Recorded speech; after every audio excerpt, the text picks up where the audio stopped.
మీరు చదువుకుందేమో 8th class. మీకు ఆ రోజు డౌట్ రాలేదా అమ్మ అసలు నేను చేయగలనా చేయలేనా, నా చదువు ఏంటి, నేనేంటి? ఎప్పుడు మీ గురించి మీరు అలా భయపడలేదా? ఆహా, భయం అనేది లేదు. ఏదైనా చేస్తాను అని చెప్పని అనిపించేది నాకైతే. 8వ తరగతిలో చదువు ఆపేసిన ఒక మహిళ భాష రాదు, చదువు రాదు, 50 లక్షల రూపాయల బిజినెస్ చేద్దామన్న ధ్యేయంతో ఏం ఆలోచించకుండా భయపడకుండా ముందడుగేసింది. దిగితే గానీ లోతు తెలియదు అంటారు. మీరు దిగిన తర్వాత ఎంత లోతు తెలుసుకున్నారమ్మా? ఫైనాన్స్ ప్రాబ్లము, వర్కర్స్ ప్రాబ్లము, అట్లా అందరినీ సెట్ చేసుకొని ఇది చేసుకుంటానికి నాకు 2.5 years పట్టింది. సో మీరు ఈ బిజినెస్ స్టార్ట్ చేసిన తర్వాత ఎప్పుడన్నా ఎదురు దెబ్బలు తిన్నారా? ఎదురు దెబ్బలు మామూలు అటువంటివి కాదు. దాదాపు మార్కెట్లో కూడా ఉన్నతి స్టిక్కర్స్ పని అయిపోయిందనే చెప్పుకున్నారు. ఎదురు దెబ్బలు తగిలినప్పుడు మీరు ఫ్యామిలీ దగ్గర నుంచి కూడా ఎంత సపోర్ట్ చేసినా నీకు అసలు అవసరమా ఇవన్నీ అనే మాటలు ఎప్పుడు వినలేదా? ఇప్పుడు మగవాళ్ళకి ఏదన్నా చేసేటప్పుడు లాస్ వచ్చినా అయ్యో ఇది మందలే, ఇది ఎట్లా బయటపడతాం ఏంటనేది ఆలోచిస్తాం. కానీ ఇటు తిరిగి లేడీస్ చేసేటప్పుడు మాత్రం నీ మూలకంగానే ఇంత ఇది వచ్చింది అనేది అన్నప్పుడు బాధే లేదమ్మా మీకు? కొంచెం అనిపిస్తుంది. అప్పుడే ఒక రకమైన తిక్క కూడా వస్తుంది మనకి. హలో ఎవ్రీబడి, అందరికీ నమస్కారం. Welcome to game changers with Deepti. ఈ ఎపిసోడ్ ఇంకొకరిని మోటివేట్ చేయడం కోసమే. ఈ ఎపిసోడ్ డెఫినెట్లీ జీవితం ఇక్కడతో అయిపోయింది అనుకునే వాళ్ళు తిరిగి మళ్ళీ బౌన్స్ బ్యాక్ అవ్వడం కోసమే. ఈ ఎపిసోడ్ ప్రతి ఒక్కళ్ళలో ఒక కాన్ఫిడెన్స్ని నింపడం కోసమే. అందుకనే గేమ్ చేంజర్స్ విత్ దీప్తి అని సక్సెస్ఫుల్ ఉమెన్ ఎంటర్‌ప్రెన్యూర్స్ని మీకు ఇంట్రడ్యూస్ చేస్తున్నాం. ఇందులో భాగంగా ఇవాల్టి స్టోరీలో గెస్ట్ చాలా ఇంట్రెస్టింగ్.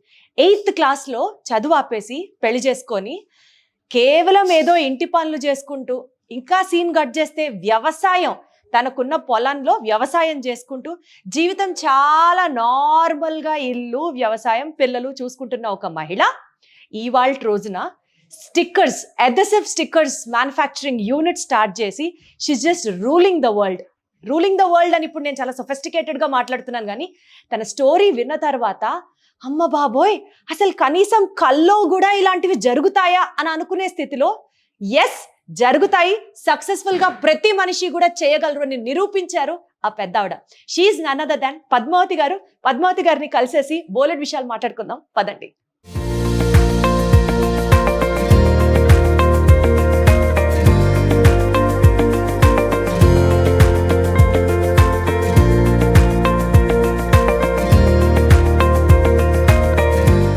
హలో పద్మావతి గారు, నమస్తే. నమస్తే అండి. ఎలా ఉన్నారు? ఫైన్. మా అందరికంటే కూడా చాలా యాక్టివ్ గా ఉన్నారు. చూసి చూడగానే రామ్మ కూర్చొని మాట్లాడదామని టక టక టక టక 2 ఫ్లోర్లు మెట్లు ఎక్కేశారు. ఒక జెట్ స్పీడ్ లాగా నడుచుకుంటూ వెళ్ళిపోతున్నారు. అప్పుడే అనుకున్నా ఇవిడ అసలు ఏం తింటారు, ఇంత స్ట్రాంగ్ ఉన్నారు ఈ ఏజ్ లో. మీ ఏజ్ ఎంత మేడం? 66 అమ్మా. 66 లా లేరు, స్వీట్ 16 లాగా ఉన్నారు. అసలు టూ మచ్ ఆఫ్ ఎనర్జీ. మిమ్మల్ని చూసి ఈ జనరేషన్ చాలా నేర్చుకోవాలి. మీ లైఫ్ జర్నీ గురించి కూడా తెలుసుకొని ఇంకా మా ఆడియన్స్ కి motivation and inspiration me interview ద్వారా ఇస్తారు అని ఎక్స్పెక్ట్ చేస్తూ మేడం ఇంటర్వ్యూ చేయడం జరుగుతుంది. మేడం, ఈ ఉన్నతి అదెసివ్ స్టిక్కర్స్, ప్రతి దాని మీద లేబులింగ్, స్టిక్కరింగ్, ఈ బిజినెస్ లోకి అసలు మీరు ఎలా వచ్చారు? మీరు చదువుకుందేమో 8th క్లాసు, దాని తర్వాత మళ్ళీ ఇందులోకి అసలు ఎట్లా స్టార్ట్ అయింది? ఇది అసలు వింతగానే వచ్చామమ్మా. నాకు ఏదన్నా చెయ్యాలి అని మా ఊళ్ళో ఉన్నప్పటి నుంచి అనిపించేది. ఇక అక్కడి నుంచి అనుకోని పరిస్థితుల్లో హైదరాబాద్ వచ్చాము. హైదరాబాద్ వచ్చినాక వంట ఎంతసేపు చేస్తాము, అరగంట అయితే పని అయిపోతుంది. తర్వాత ఏం చేయాలా అని అనిపించేది. అప్పట్లో నాకు ఎలీపు పరిచయం అయింది. ఎలీపు ద్వారానే నేను ఇది అప్పుడు లేబుల్స్ అయితే బాగుంటుంది అని సజెస్ట్ చేశారు. దాంతో ఇంకా ఇది పెట్టాలని చెప్పాను నిర్ణయానికి వచ్చాను. అంటే మీరు చదువుకుందేమో 8th క్లాసు, కానీ ఇప్పుడు ఇన్ని ఎలా చెప్పాలి, ఇంత టర్న్ ఓవర్ ఉన్న బిజినెస్ చేస్తున్నారు అని అంటే మీకు ఆ రోజు డౌట్ రాలేదా అమ్మ అసలు నేను చేయగలనా చేయలేనా, నా చదువు ఏంటి, నేనేంటి? ఎప్పుడు మీ గురించి మీరు అలా భయపడలేదా? ఆహా, భయం అనేది లేదు. ఏదైనా చేస్తాను అని చెప్పని అనిపించేది నాకైతే. ఖచ్చితంగా ఏదైనా పట్టుదల ఉంటే చేస్తామమ్మా. నాకు కూడా అనిపించేది ఇది మొదలుపెట్టిన కొత్తల్లో ఏంటబ్బా నాకు అప్పుడు కొంచెం లాంగ్వేజ్ ప్రాబ్లమ్స్ చాలా ఎదురయ్యాయి. ఈ ప్రాజెక్ట్ రిపోర్ట్ చేయించుకోవాలనుకుంటే అప్పుడు నేను చాలా కష్టపడ్డాను. ఇది నా వల్ల కాదు అని చెప్పి నా సాయంత్రం ఇంటికి వచ్చేసి ఆ బ్యాగ్ ఒక పక్కన పడేసి నేను రేపటి నుంచి వెళ్ళను, ఇంక ఇది మానేస్తాను అనుకునేదాన్ని. మళ్ళీ మరుసటి రోజు ప్రొద్దున్నే కాఫీ తాగినాక అనిపించేది దీనికే భయపడితే మనం ఇంకేం చేయగలుగుతాం అని చెప్పానని. ఆ పట్టుదల ఈ స్థితిలోకి రావటానికి కారణం. చాలా బాగా చెప్పారమ్మా. సో మనిషికి చదువు ఉంటే డెఫినెట్లీ అదొక అడ్వాంటేజ్. కానీ చదువు లేనంత మాత్రాన అధైర్యపడాల్సిన అవసరం ఖచ్చితంగా లేదు. మనం ఏదైనా చేయగలుగుతాం, ఖచ్చితంగా చేస్తాం కూడా. అంటే మీరు ఇందాక అన్నట్లు ఆ డిపిఆర్ డీటెయిల్డ్ ప్రాజెక్ట్ రిపోర్ట్ మీరు సబ్మిట్ చేయాల్సి వచ్చినప్పుడు భాష రాదు, సబ్జెక్ట్ లేదు, చేతిలో డబ్బులు ఉన్నాయా? అయితే మీరు మంచి డబ్బున్న ఫ్యామిలీ నుంచి వచ్చారా? లేదమ్మా, బిలో మధ్య తరగతి ఫ్యామిలీ. అవును. మరి ఎట్లా పెట్టారు మేడం? అసలు ఆ ధైర్యం ఏంటండి? ఆ రోజు ఫస్ట్ ప్రాజెక్ట్ 50 లక్షల ప్రాజెక్ట్. అసలు ఊహిస్తున్నారా? 8వ తరగతిలో చదువు ఆపేసిన ఒక మహిళ, భాష రాదు, చదువు రాదు, 50 లక్షల రూపాయల బిజినెస్ చేద్దామన్న ధ్యేయంతో ఏం ఆలోచించకుండా భయపడకుండా ముందడుగేసింది. You can imagine her will power ఎంత ఉంది అనేది. చెప్పండి అమ్మా. అప్పుడు గవర్నమెంట్ సహకారం కూడా ఉందమ్మా. కొన్ని స్కీమ్స్ ఉండేవి. ఆ స్కీమ్ నాకు కొంచెం గుర్తులేదు, కానీ ఆ స్కీమ్లో 5% మన పెట్టుబడి 50 లక్షల్లో. కానీ అంటారు కానీ 5% అని కాదు, 10-12% దాకా మనది పడుతుంది. అనుకోకుండా కొన్ని ఖర్చులు రావు మనకి లోన్లో, అవి యాడ్ అవ్వవు. అందుకని చెప్పని దిగితే గానీ లోతు తెలియదు అంటారు. మీరు దిగిన తర్వాత ఎంత లోతు తెలుసుకున్నారమ్మా? నడుచుకుంటూ మాట్లాడదాం. చాలా లోతు తెలుసుకున్నాను. ఎన్ని లోటుపాట్లు ఎదురీదారు చెప్పండి నాకు. Finance problem, workers problem.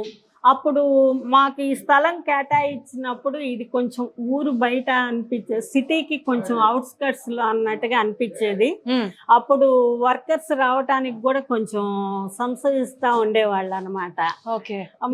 అట్లా అందరినీ సెట్ చేసుకొని ఇది చేసుకుంటానికి నాకు 2.5 years పట్టింది. వర్కర్స్ రాకపోతే మీరే చేసేసుకునేవారేమో. అసలు మిషన్ నడపాలంటే మిషన్ లో నాలెడ్జి లేదు కదా. ఓహో, అప్పుడు చదువు లేదు కాబట్టి. అందుకని తర్వాత రాజారత్నం ఈ అబ్బాయే నాకు అప్పట్లో దొరికింది ఫస్ట్ టైం. నరేష్ అని ఈ అబ్బాయి ఫస్ట్. వీళ్ళిద్దరితోనే నేను కలిసి చేసుకునే వాళ్ళం అనమాట. అంటే మీతో ఈ ఉన్నతి స్టిక్కర్స్ ప్రస్థానంలో మొదటి నుంచి 2 ఏళ్ళు తీసేస్తే ఉన్న వ్యక్తులు ఆయనే అన్నమాట. అవును.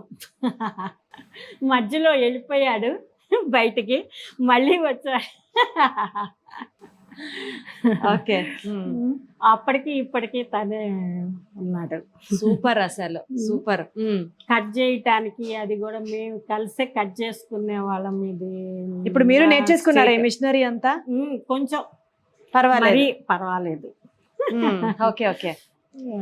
సో మీరు ఈ బిజినెస్ స్టార్ట్ చేసిన తర్వాత ఎప్పుడన్నా ఎదురు దెబ్బలు తిన్నారా?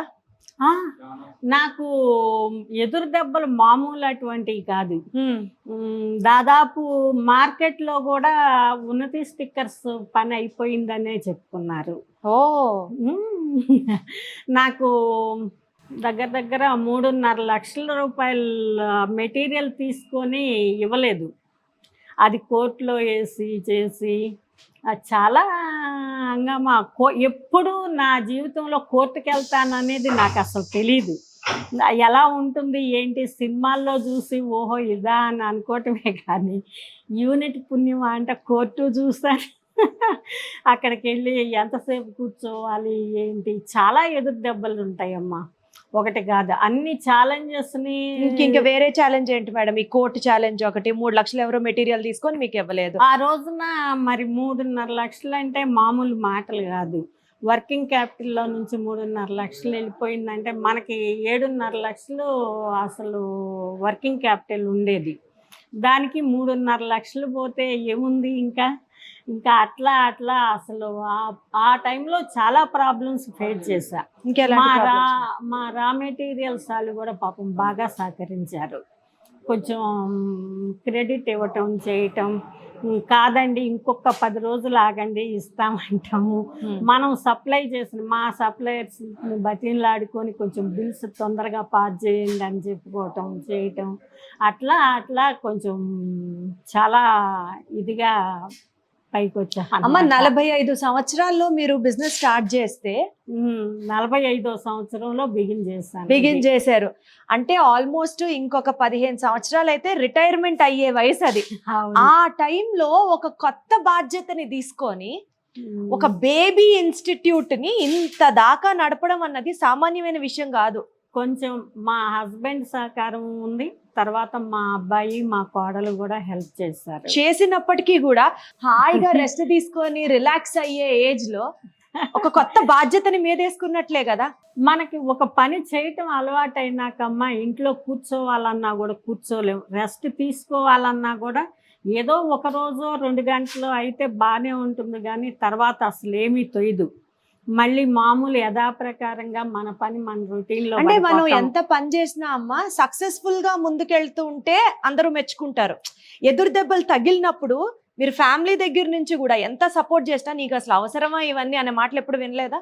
ఉంటాయి, కొంచెం ఉంటాయి.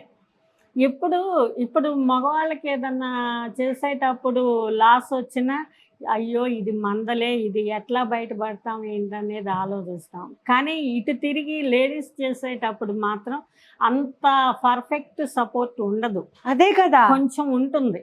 మీరు ఫేస్ చేశారా? నీ మూలకంగానే ఇంత ఇది వచ్చింది అనేది ఖచ్చితంగా డెఫినెట్గా ఉంది. అన్నప్పుడు బాధే లేదమ్మా మీకు? కొంచెం అనిపిస్తుంది. అప్పుడు ఒక రకమైన తిక్క కూడా వస్తుంది మనకి. దీనిలో నుంచి మనం ఎలా బయటపడాలి ఏంటి అని చెప్పాను. పవన్ కళ్యాణ్ లాగా తెక్కుంది కానీ దానికి లెక్క ఉంది. అట్లా అది చాలా ఆ పట్టుదల లేకపోతే రాలేమమ్మా. ఆ పట్టుదల ఉంటే ఏదైనా సాధిస్తాం మనమేం తక్కువ కాదు. దాదాపు ప్రతి సమస్యకి ఒక పరిష్కారం అనేది ఉంటుంది. అది జాగ్రత్తగా అబ్జర్వ్ చేసి ఆ పరిష్కారాన్ని ఎంచుకొని దాని ప్రకారంగా నడిస్తే మనం చాలా గుడ్ సక్సెస్ అయిపోతాం. అంటే పిల్లలకి టైం ఇవ్వాలి, ఇంట్లో వంట చేయాలి, ఆయన్ని చూసుకోవాలి, ఇవన్నీ సరిపోతూ ఉండగా మళ్ళీ ఇదొక వ్యాపకం, ఇదొక టెన్షన్. పోనీ ఇదేమన్నా అద్భుతంగా ఉందా? అందులో ఉన్న ఎదురు దెబ్బలు తగులుతూనే ఉంటాయి. అయినా సరే కొత్త ఆర్డర్స్ తెచ్చుకోవాలి. ఆ తెచ్చుకున్నప్పుడు దాన్ని పర్ఫెక్ట్గా చెయ్యాలి.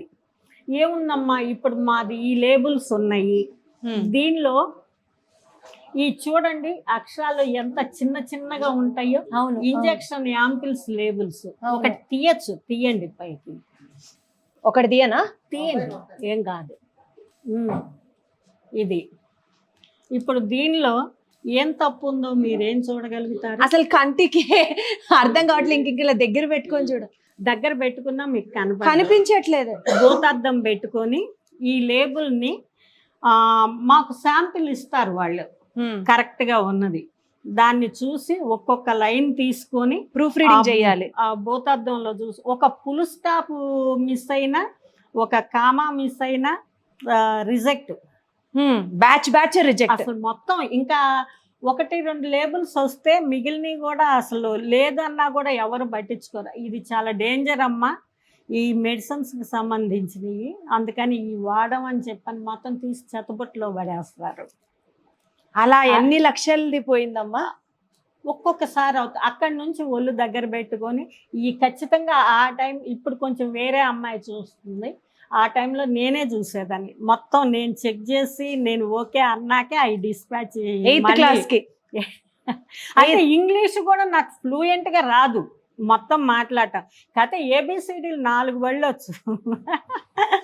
దాంతో నేను అది చూసి ఒక్కొక్క అక్షరాన్ని ఉందా లేదా, దాని తర్వాత ఆ వాక్యం తర్వాత ఫుల్ స్టాప్ ఉందా, కామా ఉందా, ఏంటా అనేది చూసుకొని చెక్ చేసి. ఎందుకు సార్ డిగ్రీలు, PGలు, డాక్టరేట్లు ఎందుకు సార్? మీలాగా ఆ పట్టుదల ఉంటే నిజంగా అసలు ఏదన్నా సాధించవచ్చు. నిజం అమ్మా, లాంగ్వేజ్ లేదు ఇది లేదు అని మా వాళ్ళు పాపం చాలా హెల్ప్ చేసేవాళ్ళు. నా పక్కన ఉన్న వాళ్ళు కూడా వాళ్ళని అడిగేదాన్ని, మాకు ఏదైనా మీటింగులు జరుగుతున్నా చేస్తున్నా అసలు ఏంటి ఇది కొంచెం తెలుగులో చెప్పండి అని చెప్పానని. మీటింగులు జరుగుతుంటే ఆ మీటింగులకి కంపల్సరీ వెళ్ళేదాన్ని నేను. ఎక్కువ పర్సెంట్ ఇంగ్లీష్లోనే జరుగుతూ ఉంటాయి. అది అయిపోయిన తర్వాత వేరే వాళ్ళ దగ్గర కూర్చొని మా ఫ్రెండ్స్ ఉంటారు కదా పక్కన, వాళ్ళతో ఇదేంటి అసలు ఇక్కడ నాకు అర్థం కాలేదు, ఇక్కడే అర్థమైంది ఇదేంటి అంటే వాళ్ళు చెప్పేవాళ్ళు.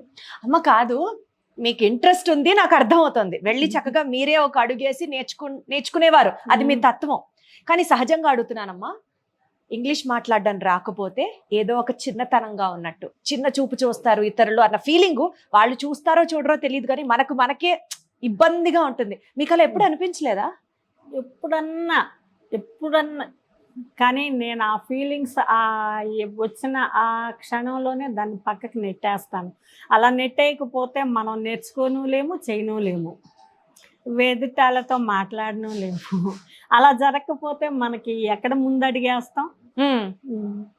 అందుకని చెప్పని కంపల్సరీ ఒక్కొక్కసారి అనిపిస్తుంది, ఒక్కొక్కసారి అదేం అనిపించదు. ఏముంది మనకు తెలియదు కాబట్టి నేర్చుకుంటాము. ఎప్పుడూ మనిషి విద్యార్థి, ఏదో మనం నేర్చుకోవాల్సింది బోలెడు ఉంటుంది. మనం ఎంత నేర్చుకున్నా కూడా ఇవాళకి కూడా మా లేబుల్స్ దాంట్లో ఎంత నేర్చుకున్నా కూడా ఇంకా బోలెడు ఉంటుంది. నాకు తెలియని చాలా ఉన్నాయి. అమ్మ మీరు ఈజీగా ఇంకొక 44 ఏళ్ళు 34 ఏళ్ళు సెంచరీ కొట్టే వరకు బిజినెస్ చేస్తూనే ఉంటారా అమ్మ? అసలు చెప్పండి, మీ ధ్యేయం ఏంటి, ఏం సాధించాలి ఇంకా లైఫ్ లో? ఇంకొక 10 years గట్టిగా చేస్తాను అనుకుంటున్నానమ్మా. 10 ఏముంది మేడం, ఇంకొక 34 ఏళ్ళు కూడా చేస్తారు మీరు. ఆ తర్వాత కొంచెం గుళ్ళు గోపురాలు అక్కడికి వెళ్ళి కూడా మీరు ఫోన్ చేసి మీ వాళ్ళతో మాట్లాడుతూనే ఉంటారేమో, ఈ రోజు ఆర్డర్లు ఎన్ని వచ్చాయి, ఈ రోజు పని ఏం చేశారు. ఈ సౌండ్ లేకపోతే జోలపాట కాకుండా మీకు నిద్ర పట్టదేమో అమ్మ అసలు. కాదమ్మా, బేసికల్ గా నాకు ఒక డౌట్. సబ్జెక్ట్ నేర్చుకొని కొత్త విషయాలు తెలుసుకొని ఎప్పటికప్పుడు అప్డేట్ అవుతూ ఉండే మీకు ఫ్యామిలీకి అసలు ఎంత టైం ఇచ్చేవారమ్మా? ఇస్తానమ్మా ఫ్యామిలీకి కూడా. ఇప్పుడు మా మనవరాళ్ళ విషయంలో నేనే చూసేదాన్ని, కొంచెం చదువు అది నేనే పట్టించుకునేదాన్ని. కాస్త ఏ స్కూలు ఏంటి, ఎట్లా ఏ స్కూల్లో వేస్తే బాగుంటుంది అనేది. తర్వాత అట్లాగే తను ఇవాళ MBA చేస్తుంది చికాగో బూత్ యూనివర్సిటీలో. నాకు చాలా గర్వంగా ఉంటుంది తన స్టేజ్లోకి వచ్చిందంటే. ఓకే, సో ఫ్యామిలీకి మీరు టైం ఇస్తారు, ఇచ్చేవారు ఇది వరకు కూడా? అంటే మనవరాలు నేనే పెంచుకునే, ఇంత బిజినెస్ చేస్తూ ఇంత బిజినెస్ చూసుకుంటూ తనకు కూడా ఇప్పుడు ఒక్కొక్కసారి ఎక్కడికైనా వెళ్ళాలనుకో, అమ్మమ్మ నువ్వు రావాలనేది, సరే తను తీసుకొని వెళ్ళేదాన్ని. అన్నిటికీ టైం ఇచ్చేవారు లైఫ్ లో? కొంచెం కేటాయించుకుంటాం.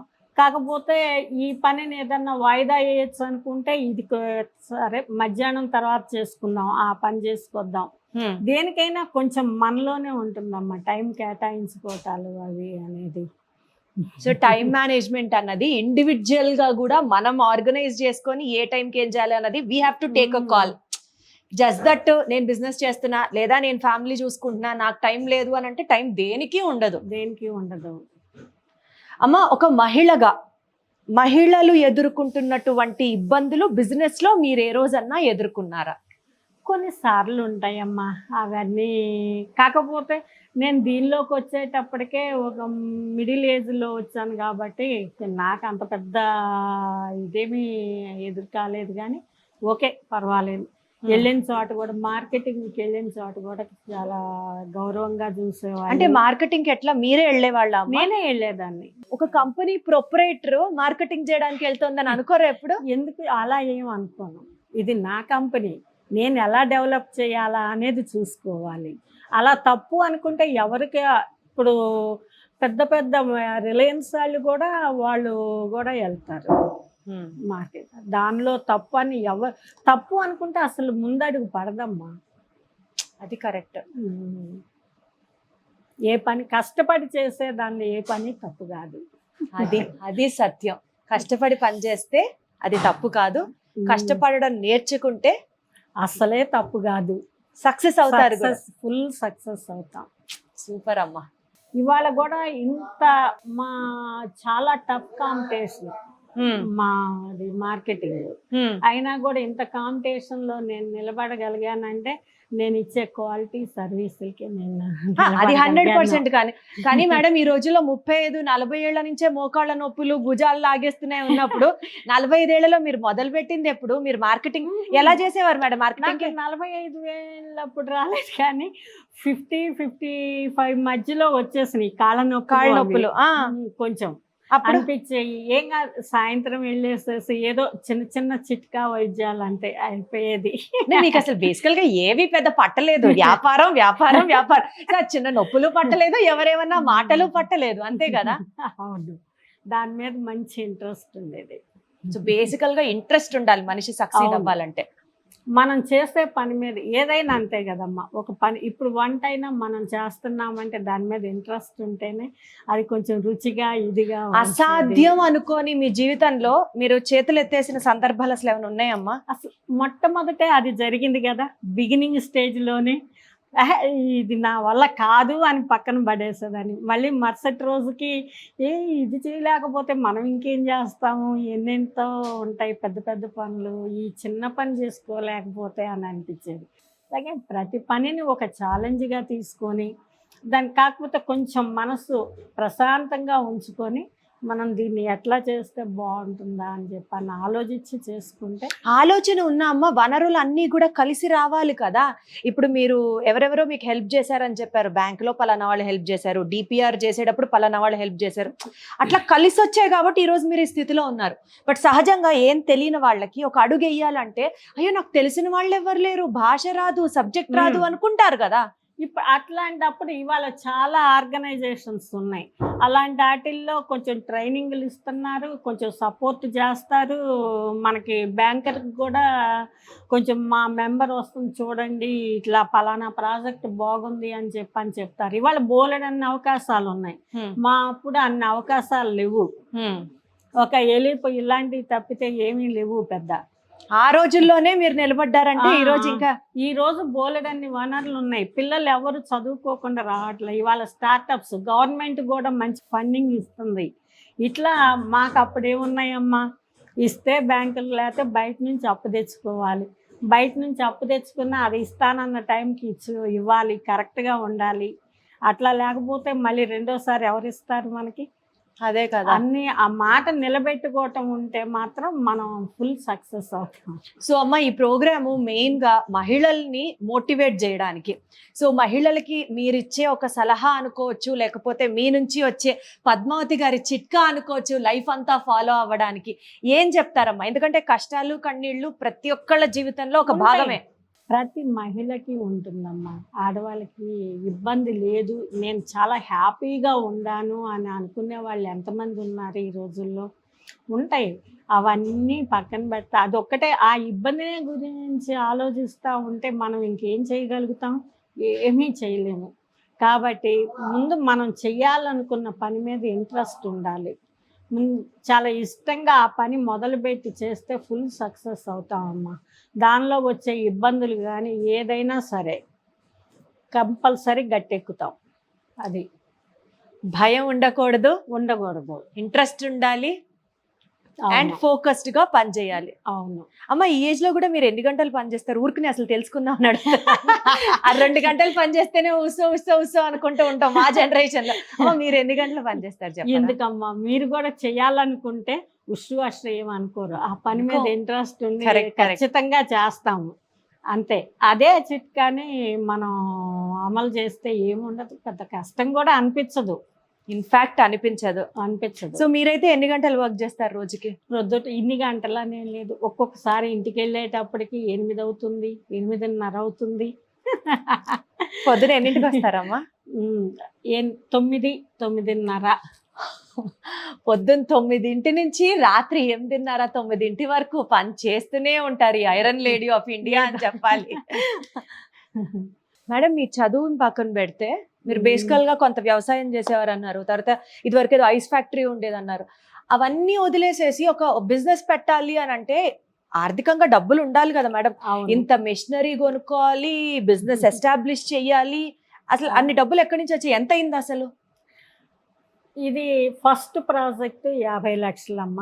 దీనిలో నాది కొంచెం 2 లక్షలు ఎంతో ఉంది. మిగిలినవి నేను కొంచెం బయట మా బ్రదర్ ఒక ఆయన, తర్వాత మా తమ్ముడు, మా మేనత్త ఇట్లా హెల్ప్ చేశారు. వాటితో వాళ్ళ సహకారంతో ఈ 50 లక్షల ప్రాజెక్టు పెట్టగలిగాను. స్టెప్ బై స్టెప్ కొంచెం ఫస్ట్ టైం అనుకున్న టైంకి ఇవ్వలేకపోయాను, కానీ తర్వాత సర్ది చెప్పి అట్లా కాదు నేను పలానా టైంకి ఇస్తానని చెప్పి తర్వాత వాళ్ళ అప్పులన్నీ తీర్చుకున్నాను. తర్వాత ఏపీఎస్ఎఫ్సి అప్పు తీర్చి ఆంధ్రా బ్యాంక్ నుంచి మళ్ళీ 1 crore తీసుకున్నాను నేను. మళ్ళీ 1 crore అప్పు తీసుకున్నారు. మళ్ళీ అప్పటికి కొత్త లేటెస్ట్ మిషనరీ వచ్చింది. అప్పుడు ఆ మిషనరీ కోసం ₹1,00,00,000 తీసుకున్నాను. ఆ ₹1,00,00,000 కూడా తర్వాత స్టెప్ బై స్టెప్ తీర్చేసుకుంటా వచ్చి మళ్ళీ 2 కోట్లు కెనరా బ్యాంక్ నుంచి తీసుకున్నాను.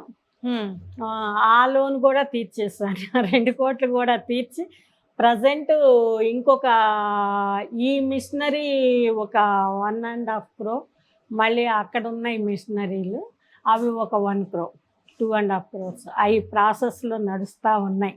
తీర్చేస్తారులేండి మేడం, మీకెంత సేపు జుజుబి అనేటట్టు తీసేస్తారు. అంటే 50 lakhs, ఫస్ట్ 7 lakhs, తర్వాత 50, తర్వాత 1 crore, తర్వాత 2 crores, and still it is successfully running.